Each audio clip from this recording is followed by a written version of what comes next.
Olá, seja bem-vindo ao Band Entrevista. Mineiro nascido em Ponte Nova, querido em todo o Brasil. Ele pode ser considerado um polivalente, compositor, cantor, arranjador, palestrante, escritor e produtor rural.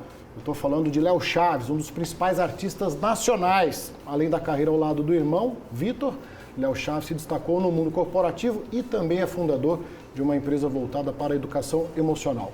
Léo Chaves é o nosso convidado do Band Entrevista de hoje. Léo, obrigado pela presença aqui no Band Entrevista. Obrigado, Ricardo. É um privilégio estar falando com vocês aqui. Satisfação é toda nossa. A gente está caminhando para fechar 2022, mas eu sei que tem muitos projetos a serem realizados ainda esse ano, né?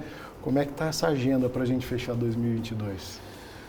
Então, a gente não para, na verdade, né? Ainda mais após pandemia, fica bem corrido. Eu tenho muitos shows, muitos eventos para fazer até dezembro. Parar para o Natal, né? Aí tem um show aqui em Uberlândia que vai marcar, né, o meu retorno. Esse aí que marca o retorno. 8 de dezembro. Então, aproveito aqui, se me dá licença, para convidar vocês todos de Uberlândia e região. O primeiro show aberto que eu vou fazer em Uberlândia, né? Depois de 2018, dos últimos 4 anos, né? O primeiro show solo que eu faço em Uberlândia aberto para o público. Então, convido vocês para estarem com a gente lá. Até porque Uberlândia, ela é um capítulo importante, né? Ela marca muito a história do Vitor e Léo. Como eu estava dizendo ali, aonde eu vou as pessoas falam, poxa, aquele DVD de Uberlândia. Né? Então, vocês de Uberlândia, né? A cidade de Uberlândia, ela faz parte da história do Vitor e Léo, é um capítulo importantíssimo. A gente poder reviver isso no dia 8 vai ser muito legal. Mas quem que adotou quem? Uberlândia te adotou ou você adotou Uberlândia? Eu acho que foi via de mão dupla, hein? Via de mão dupla. Eu fui adotado por Uberlândia, que eu tenho paixão por essa cidade, né? Qualidade de vida, eu criei raízes aqui, né? Então, meus filhos, tenho grandes amigos. Então, estou bem instalado em Uberlândia, adoro aqui. Olha, a gente está falando desse projeto aí, então, agora no dia 8 de dezembro, né, que você vai fazer o primeiro show da carreira solo para o público aberto.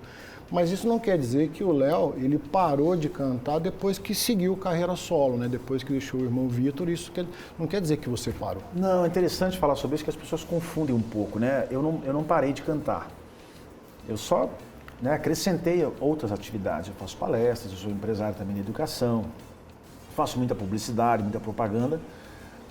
Tenho contratos com grandes empresas, acho que o nosso core business hoje, principal, é um todo, né? Publicidade junto com palestra e show. Então eu venho fazendo show no mercado corporativo, né? E a gente faz muitos eventos corporativos. Então são shows fechados, né? E shows particulares também. Nos últimos 4 anos nós decidimos ir por esse caminho, não fazer shows abertos. Né? Até porque você, em algum momento você conseguiria se distanciar da música, das apresentações. Eu acho que está enraizado no Léo, né? Impossível. Eu sinto falta dos palcos, é o que a gente ama fazer, é viajar esse Brasilzão cantando. Mas, cara, eu acho que também agora tem um motivo para a gente voltar a fazer show aberto, Ricardo, porque eu vou estar lançando o meu primeiro projeto solo, né? Se você procurar aí, você não vai encontrar nenhum CD e nenhum DVD. Léo Chaves, né? Esse vai ser o primeiro que eu vou lançar agora no fim do ano, principalmente em janeiro, talvez em janeiro. Acho que dezembro vai ficar meio corrido, vai confundir um pouco com a da Copa do Mundo, essas coisas, Natal. Então a gente vai esperar passar tudo isso e em janeiro a gente lança o primeiro DVD, que já foi gravado, inclusive, em São Paulo. Né? E dá pra gente falar, por exemplo, o que vai compor esse novo trabalho? Tem autoria, músicas autorais, de outros artistas, como é que tá? Eu diria aí que 80%, 70% do projeto são músicas inéditas. Eu tenho aí, dessas músicas inéditas, eu tenho 40% de participação na composição das canções. Foi um DVD produzido pelo Beto Rosa, artisticamente, né? Musicalmente produzido por ele. Eu também como coprodutor, mas eu não tive tanto tempo de estar na frente do projeto como o Beto. Ele esteve como produtor.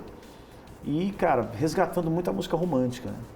Que é uma marca sua, né? É uma marca nossa. Quem acompanha a sua carreira sabe. Sem dúvida. Eu vim da música romântica, eu gosto de música romântica. Então, foram momentos incríveis ali que a gente passou em São Paulo, nessa gravação, uma energia. O trabalho está muito bonito, a gente vai poder lançar agora para vocês em janeiro. Agora a gente começou esse bate-papo aqui, né? Eu falando um pouquinho de você, que você é um cara polivalente. Eu queria saber de você, assim, como é que é essa virada de chave, né?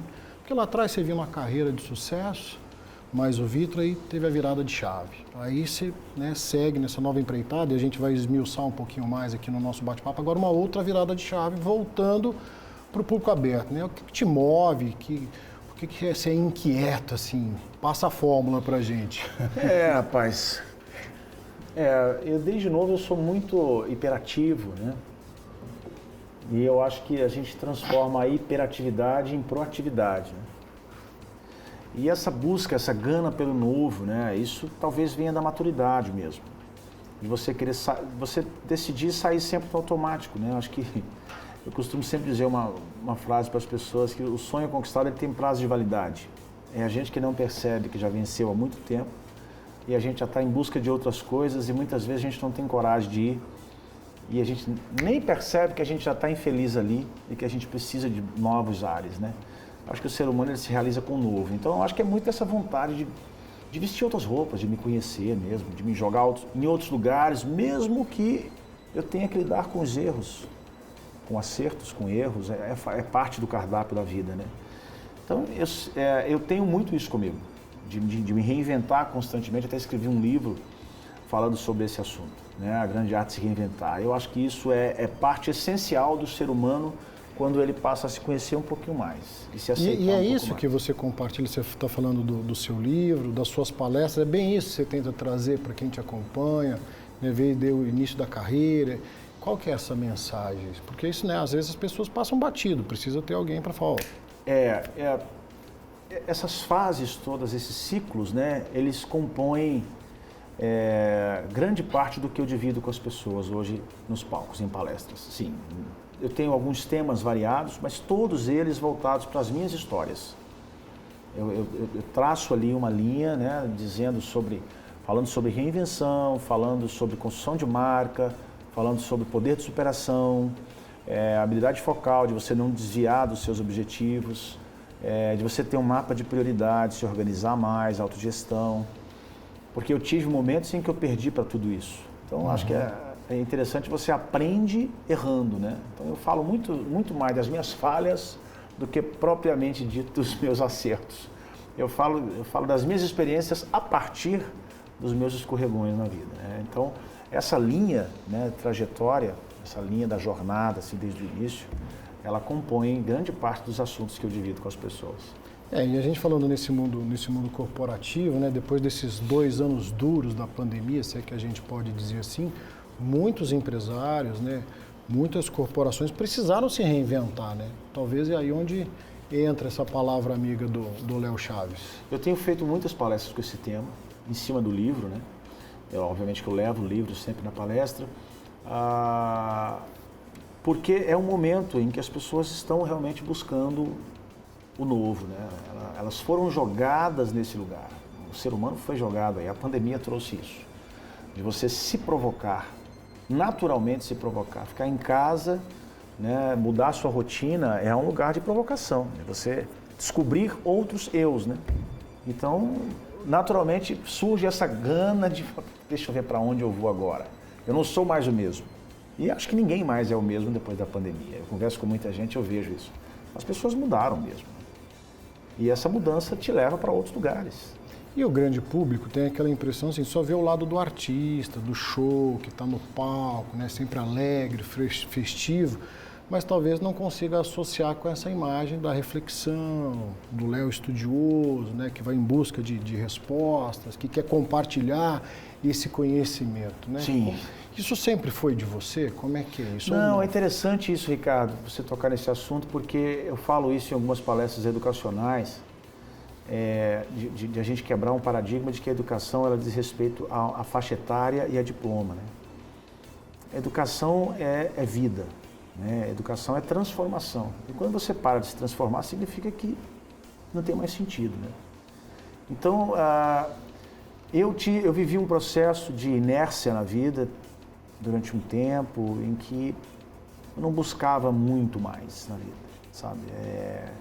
É como se eu tivesse apontado para um lugar lá atrás e chegado e aí você senta na poltrona do conforto, cruza os braços e fala, pô, agora eu vou curtir a vida. E isso não existe do ponto de vista existencial. Se você fizer isso, você está abrindo o canal para a infelicidade, né? Sem dúvida alguma, sentar ali e esperar que a vida passe. Você pode até dar alguns sorrisos na euforia, na alegria, no álcool e outras coisas mais, mas de fato, internamente, você sente que precisa se jogar em outros lugares. A gente sabe disso. Então, como eu passei por isso, cara, eu tive a oportunidade de entender que eu precisava me reeducar. E a educação mesmo, a leitura, fazer cursos, a educação socioemocional, a curiosidade por isso, por descobrir, sabe, contestar, me jogou nisso tudo que eu faço hoje, cara. Então me trouxe, porque é como se você estivesse numa encruzilhada, sabe? A vida é assim. Nesse momento eu estava numa encruzilhada e eu tinha algumas escolhas para fazer. E eu escolhi para esse lugar. Aí você não para mais. Parece que é um caminho que não tem volta, você se apaixona com isso. Aí é onde entra o Instituto Hortência, a materialização disso tudo, dessa reflexão que você tinha de investir na educação, de trabalhar por uma educação melhor. Como é que surgiu isso? Como é que esse trabalho, assim, que, né, a gente está falando de educação, é essencial. O Instituto, ele nasce, importante dizer que não fui eu quem fundei sozinho o Instituto, né? Nós fundamos isso junto com empresários, com empresas em Uberlândia. Todos nós demos a mão para fazer o Instituto funcionar, o Instituto Hortência, né? Eu tenho o privilégio de ser fundador, não sou mais da diretoria. O Instituto, ele trabalha com educação socioemocional em escolas públicas e ONGs também, né? Educação socioemocional, vamos destrinchar isso. Educação socioemocional, hoje ela está nas exigências do MEC, né, na grade escolar, pelo menos uma vez por semana. Toda escola nesse país tem que ter uma metodologia de educação socioemocional. Nós estamos falando de uma formação extracurricular. Nós estamos falando de empatia, de ensinar para o jovem a ser mais empático. Nós estamos falando de respeito, ensinar para o adolescente, para o jovem a ter mais respeito com o outro, com as diferenças. Nós estamos falando sobre questões sociais, cooperativas, questões de empreendedorismo, né? Habilidades que fazem a diferença, como, por exemplo, autogestão, ser mais organizado, ter automapeamento de prioridades. Nós estamos falando sobre comunicação. A gente treina professores e jovens a se comunicar com mais eficiência. A comunicação é a base de qualquer ser humano, né? Se você perceber, pare para pensar naquela pessoa na sua família com quem você tem, às vezes, mais empatia, você gosta de ouvir aquela pessoa, ou o porteiro do seu prédio, do seu condomínio, ou aquela pessoa do seu trabalho que você veio em sua mente que tem muita empatia, que você acha um cara simpático, engraçado, e essa pessoa se comunica bem, simplesmente por isso, né? Ele sabe contar histórias, ele sabe conectar as pessoas em volta dele. Então a gente trabalha com isso por entender que a comunicação é uma base para qualquer profissional. E a educação socioemocional, ela veio no momento em que eu precisava. Então a partir dali, né, eu me apaixonei por esse universo, fundamos o Instituto. E, cara, o Instituto, como eu disse, ele também vem junto com um propósito de vida. Naquele momento, eu precisava entender outros sabores na vida. Estava numa inércia.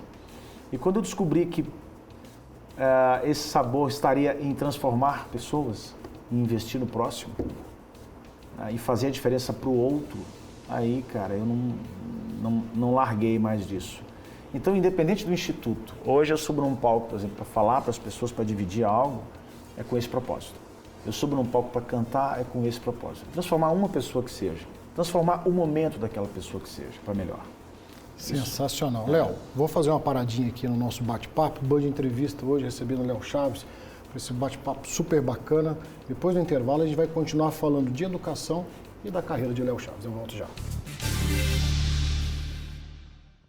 A segunda etapa de vacinação da febre aftosa acontece durante todo o mês de novembro. A estratégia do programa é manter Minas como zona livre da doença, preservar a sanidade dos animais e manter o compromisso com a economia e o agronegócio mineiro. Nessa segunda etapa, devem ser vacinados bovinos e bubalinos de todas as idades. A vacinação tem papel fundamental no processo de erradicação da doença. Portanto, até o dia 30 de novembro, todo pecuarista deve vacinar seu rebanho. Triângulo Mineiro contra a febre aftosa. Apoio Governo Presente contra a febre aftosa. Minas Gerais, governo diferente. Estado eficiente. Sabe aquele lugar onde você tem certeza que vai encontrar as melhores ofertas? É aqui, no Supermercado Bom Preço. Aqui tem açougue, hortifruti, tudo num lugar só para melhor te atender. Já tá planejando o churrasquinho do fim de semana, né? E você sabe onde você vai encontrar as melhores ofertas de carne de toda a cidade? Aqui, no Supermercado Bom Preço. Bom Preço há mais de 2 décadas no coração do bairro Morumbi. Aqui você não fica na dúvida, é bom preço mesmo. Você já pensou em um aparelho auditivo conectado à internet, capaz de proporcionar uma experiência sonora única e completa? Hoje, isso já é possível. Conheça o Oticon Open, o primeiro aparelho auditivo multicanal conectado à internet para distinguir todos os sons do ambiente com clareza. E tem mais, na Clarivox você compra o seu aparelho com até 18 vezes sem juros. Clarivox, para você curtir os sons. Brasil! Vem economizar na Copa das Copas Bahamas, meu filho. Farinha de trigo lunar 1 kg, 4,19. Batata chips mix alho na manteiga 6,99. Cupim bovino Minerva 28,98 kg. Coca-Cola menos açúcar 3 litros 7,99. Heineken Long Neck 330 ml 5,48. Vinho Serras do Sul 1 litro 13,90. Lâmpada LED Avante 9 watts 4,99. Copa das Copas Bahamas. Só golaço do preço baixo. A segunda etapa de vacinação da febre aftosa acontece durante todo o mês de novembro. A estratégia do programa é manter Minas como zona livre da doença, preservar a sanidade dos animais e manter o compromisso com a economia e o agronegócio mineiro. Nessa segunda etapa, devem ser vacinados bovinos e bubalinos de todas as idades. A vacinação tem papel fundamental no processo de erradicação da doença. Portanto, até o dia 30 de novembro, todo pecuarista deve vacinar seu rebanho. Triângulo Mineiro contra a febre aftosa. Apoio Governo Presente contra a febre aftosa. Minas Gerais. Governo diferente. Estado eficiente.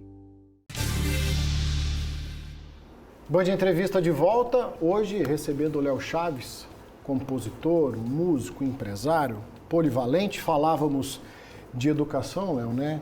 E do trabalho do Instituto Hortense, né? E eu queria saber de você a sua opinião hoje, a educação no Brasil, né? A gente tanto ouve falar que precisa de investimento, né? Que os profissionais precisam ser valorizados, que as crianças precisam ser atraídas para a escola, não só apenas por conta da alimentação. Que panorama que você faz? Você que tem essa preocupação justamente de fortalecer os dois lados dessa moeda, né? Aluno e professor, educando e educador. Agora a gente vai num lugar, num buraco desconhecido nesse país, né? Um buraco cheio de problemas e desconhecido. Então eu começo a dizer desconhecido já trazendo uma responsabilidade social para nós.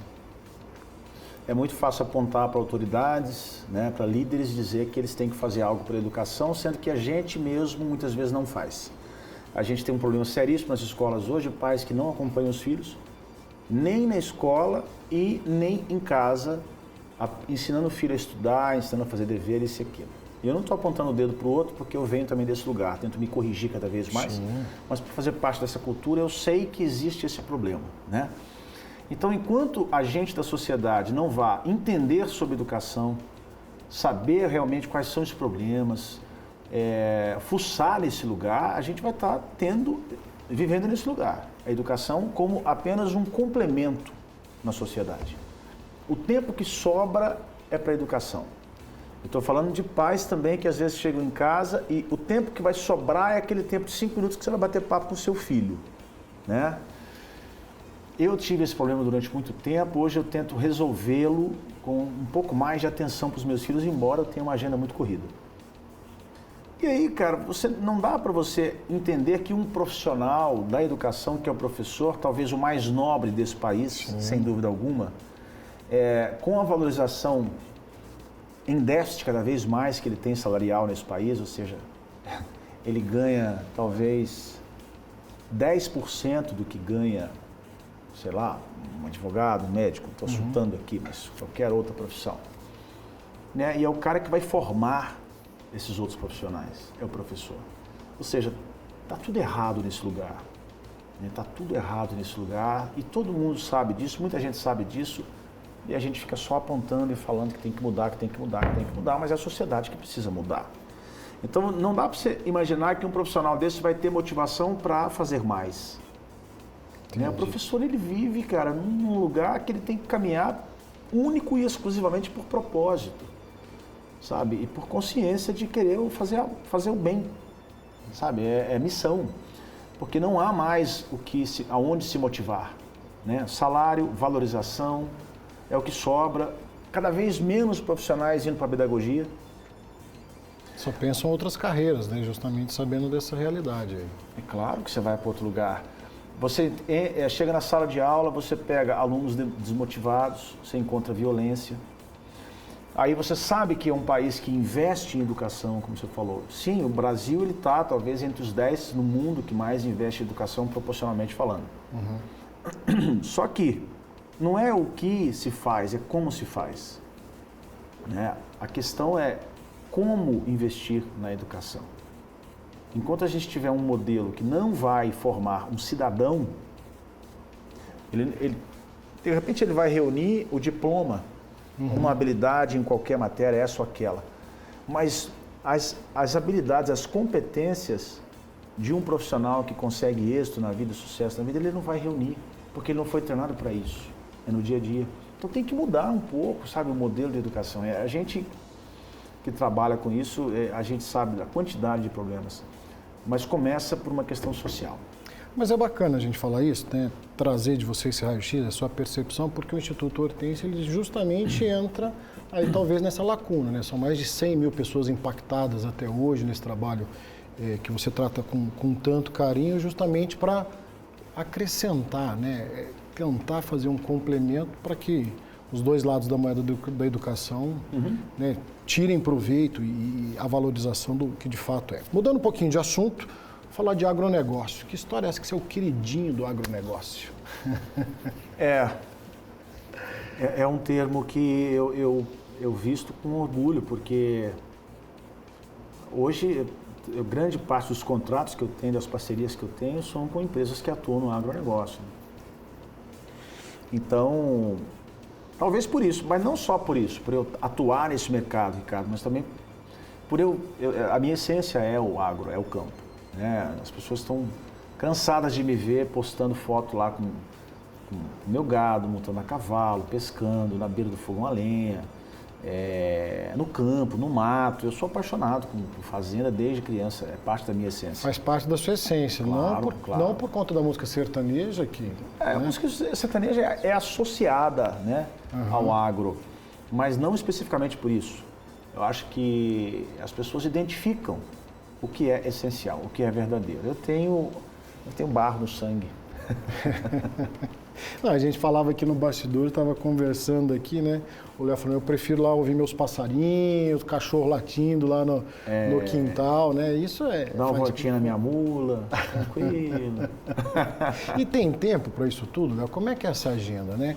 Igual a gente estava falando, você está retornando agora os shows públicos abertos, mas o mundo corporativo, ele te consome muito. Como é que você faz para administrar isso? A carreira, essa nova fase, a família, o descanso?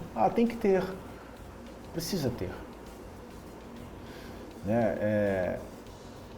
A gente precisa ter tempo para estar com o filho, para andar a cavalo, para nadar junto, para ir pedalar junto, para bater papo, para jogar um videogame. A gente precisa ter tempo para a gente, para fazer um esporte, para fazer o que você gosta. Tempo é para ser dividido, né? Eu acho que por mais que o trabalho para mim seja um grande valor e um princípio, e eu valorizo muito isso, de fato até um pouco mais do que o normal, que eu trabalho muito, mas eu tento fazer dos outros momentos, sabe, especiais. E tem que ter. Eu não abro mão, por exemplo, da parte da manhã, fazer o meu esporte, fazer a minha oração, minha meditação, ficar comigo um pouco. Tomar um café com meu filho, às vezes levar meu filho na escola, bater um papo. E aí, filho, você tem alguma prova hoje? Como é que tá aquela matéria? Como é que tá a relação com... Né?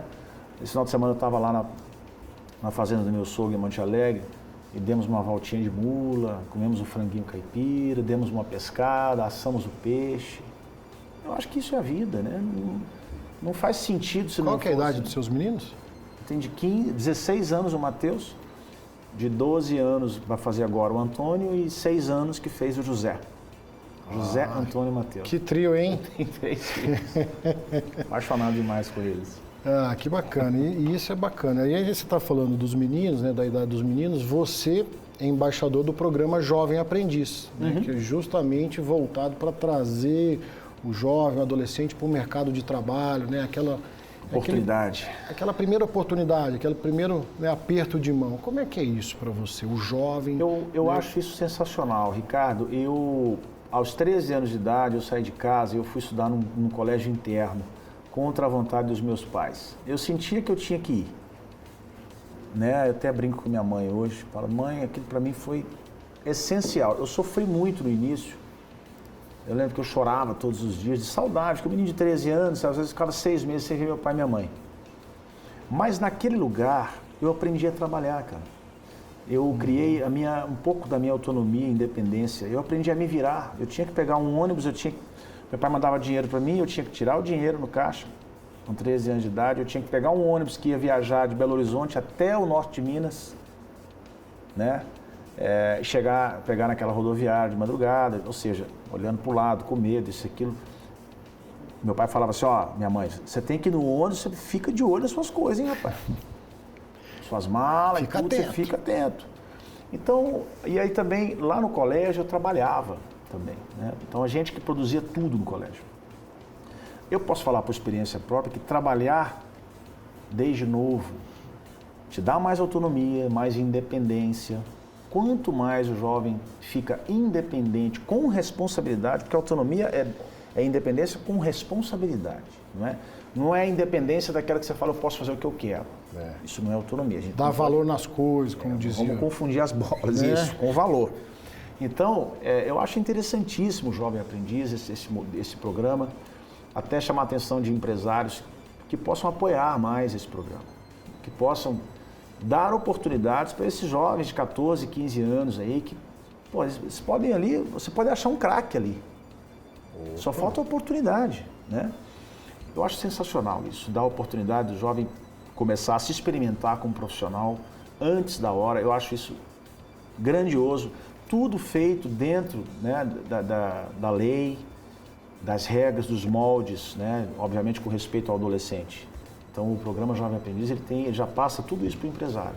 Quais são as horas, quantas horas, tal, qual é o modelo de salário, isso e aquilo. Tudo muito bem orientado. É muito legal a gente saber dessa sua preocupação, né, com a educação, com o trabalho do jovem. Isso eu acho que talvez já existe o jargão, o jovem é o futuro do Brasil, né? Então esse investimento ele é nobre. Léo, vai faltar tempo para a gente falar tudo aqui, mas para a gente encerrar o nosso bate-papo, 2023, como é que é o Léo em 2023, suas expectativas, trabalho, agenda, projetos novos, que tem muita coisa vindo pela frente? A Educa, que é uma empresa de educação socioemocional, cresce a largos passos, né? Eu venho cada vez mais me dedicando a esse mercado e vou atuar mais ainda na educação. Ela tem uma parceria com o Instituto. O Instituto é meu 4º filho hoje, né? Eu também atuo bastante, por mais que eu não seja diretoria, sou fundador do Instituto, sou embaixador do Instituto. É um privilégio para mim poder estar ali junto com as pessoas, trabalhando junto com os professores. A música, ela vai tomar um espaço maior em 2023, porque, como eu disse, volto ao mercado, né, de shows abertos. Eu não fiz nos últimos 4 anos, somente show corporativo. Tem muito fã que reclama, fala, poxa vida, mas por que eu não posso ir? Sou fechado, me convidem, como é que eu faço para comprar ingresso? Não tem. Não tem. Agora, a partir de 2023, nós vamos estar voltando ao mercado de shows abertos. Então a gente vai poder se encontrar muitas vezes, cantar juntos, né? Comemorar, enfim, compartilhar, contemplar esses hits aí gravados junto com o pessoal aqui de Uberlândia. Convido para o dia 8 de dezembro, primeiro show aberto aqui em Uberlândia. Convite aceito. Léo, costumo falar o seguinte, que nosso assunto está longe de se esgotar, mas o tempo, infelizmente, se esgotou. Sim. Em nome do Grupo Bandeirantes, da Band Triângulo, quero agradecer a sua presença aqui no nosso Band Entrevista. Eu agradeço, Ricardo. Um excelente papo. A todos vocês, um grande abraço. A gente se vê outras vezes. Combinado. O convite já está feito para voltar aqui no nosso Band Entrevista. E para você de casa, fica o nosso muito obrigado. Band Entrevista hoje recebendo Léo Chaves, cantor, compositor, polivalente, para esse papo super descontraído. Nos encontramos no próximo Band Entrevista.